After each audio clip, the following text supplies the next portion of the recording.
Kidogo tubadilike, tukumbuke asili ya kuumbwa kwetu. Hakuna anayeweza kujitegemea, mwanamume pekee wala mwanamke pekee. Sharti tuishi katika hali hiyo hiyo. Cha msingi kila mmoja afuate mipaka ya Allah, na mkifuata mipaka ya Allah mtajikuta mkikwaruzana mnawekana sawa. Uwezekano upo kabisa, upo wa kuwekana sawa kama misingi ya Allah inafuatwa. Unaletewa kesi, unaisikiliza, saa nyingine mwanamume amesusa mpaka mke anadadisi, nimekukosea wapi? Basi kimya.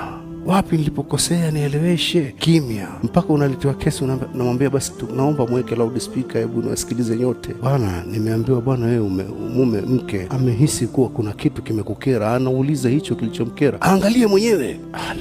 Ameangalia, hajajua, inabidi ajue tu. Sasa atajuaje? Mweleweshe tu. Akija akielewesha, basi sio jambo la msingi hivyo mpaka umwambie ndugu yangu, wewe hujawahi kumkosea Mungu hata siku moja? Nimewahi. Kama Mungu hapo hapo angekupiga bakora, ungekuwa huko tena? Ungekuwa hupo. Mangapi tunamkosea Mungu, anatuambia wayafu an kathir, anafumbia macho mambo mengi. Ndio yafu yenyewe, kama vile kufumbia macho, anaachia tu. Kwa lugha ya kimjini anapotezea, yani hili umefanya, amepotezea. Anakwenda na wewe tu, umefanya jingine, amepotezea. Sasa mwenzio uwete kumpotezea hata kidogo? Mengine potezea. Tukipotezea baadhi ya mambo, maisha yanakwenda vizuri, lakini kama tumefumbulia macho kila jambo, hakuna maisha. Hebu tubadilike jamani. Hizi ndoa zinatuhitajia na tunazihitaji. Tusifanye vituko, wala hakuna mtu anayeweza kuishi pekee, na tutakwenda kuulizwa kila kitu akhera bwana. Usione umekabidhiwa mke basi hutoulizwa, na mke naye usione umekabidhiwa mume hutoulizwa. Mtaulizwa na tutaulizwa, sote tutaulizwa, na hakuna anayeweza kuishi pekee. Leo katika kesi tunazozipata,